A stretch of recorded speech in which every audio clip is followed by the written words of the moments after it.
I have the pleasure to present to you Dr. Martin Luther King, Jr.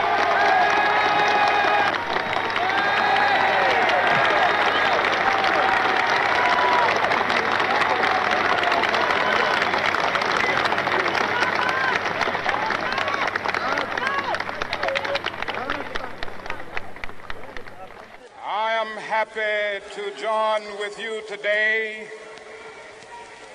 in what will go down in history as the greatest demonstration for freedom in the history of our nation.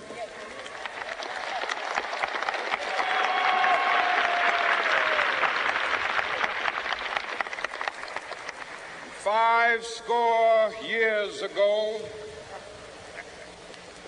a great American in whose symbolic shadow we stand today signed the Emancipation Proclamation.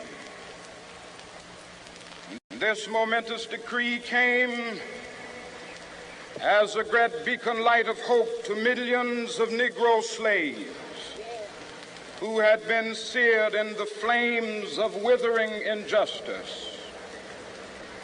It came as a joyous daybreak to end the long night of their captivity. But 100 years later,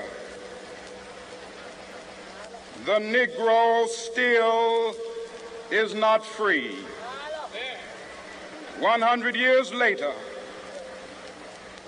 the life of the Negro is still sadly crippled by the manacles of segregation and the chains of discrimination.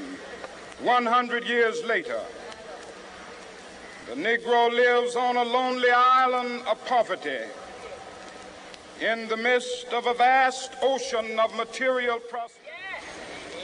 This nation will rise up and live out the true meaning of its creed.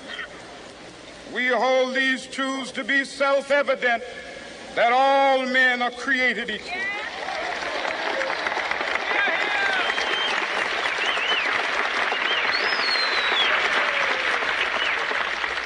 I have a dream that one day on the red hills of Georgia, the sons of former slaves and the sons of former slave owners will be able to sit down together at the table of brotherhood. I have a dream that one day, even the state of Mississippi, a state sweltering with the heat of injustice, sweltering with the heat of oppression, will be transformed into an oasis of freedom and justice. I have a dream that my 4 little children will one day live in a nation where they will not be judged by the color of their skin, but by the content of their character. I have a dream today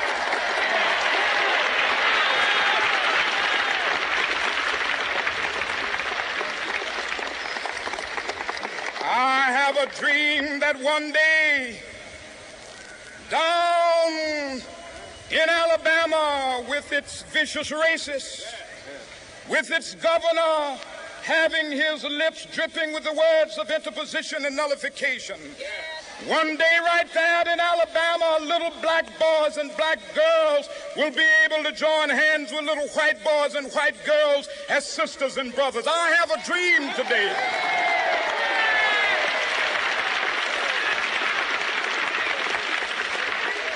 I have a dream that one day every valley shall be exalted, and every hill and mountain shall be made low. The rough places will be made plain, and the crooked places will be made straight. And the glory of the Lord shall be revealed, and all flesh shall see it together. This is our hope. This is a faith that I go back to the South with. With this faith, we will be able to hew out of the mountain of despair a stone of hope. With this faith, we will be able to transform the jangling discords of our nation into a beautiful symphony of brotherhood. With this faith, We will be able to work together, to pray together, to struggle together, to go to jail together, to stand up for freedom together, knowing that we will be free one day. This will be the day. This will be the day when all of God's children will be able to sing with new meaning, "My country, tears of thee. Sweet land of liberty, of thee I sing. Land where my fathers died, land of the pilgrim's pride. From every mountainside, let freedom ring. And if America is to be a great nation, this must become true. And so let freedom ring. From the prodigious hilltops of New Hampshire, let freedom ring. From the mighty mountains of New York, let freedom ring. From the heightening Alleghenies of Pennsylvania, let freedom ring. From the snow-capped Rockies of Colorado, let freedom ring. From the curvaceous slopes of California. Not only that, let freedom ring from Stone Mountain of Georgia. Let freedom ring from Lookout Mountain of Tennessee. Let freedom ring from every hill and molehill of Mississippi, from every mountainside. Let freedom ring. And when this happens, when we allow freedom ring, when we let it ring from every village and every hamlet, from every state and every city, we will be able to speed up that day when all of God's children, black men and white men, Jews and Gentiles, Protestants and Catholics, will be able to join hands and sing in the words of the old Negro spiritual. Free at last, free at last. Thank God Almighty, we are free at last.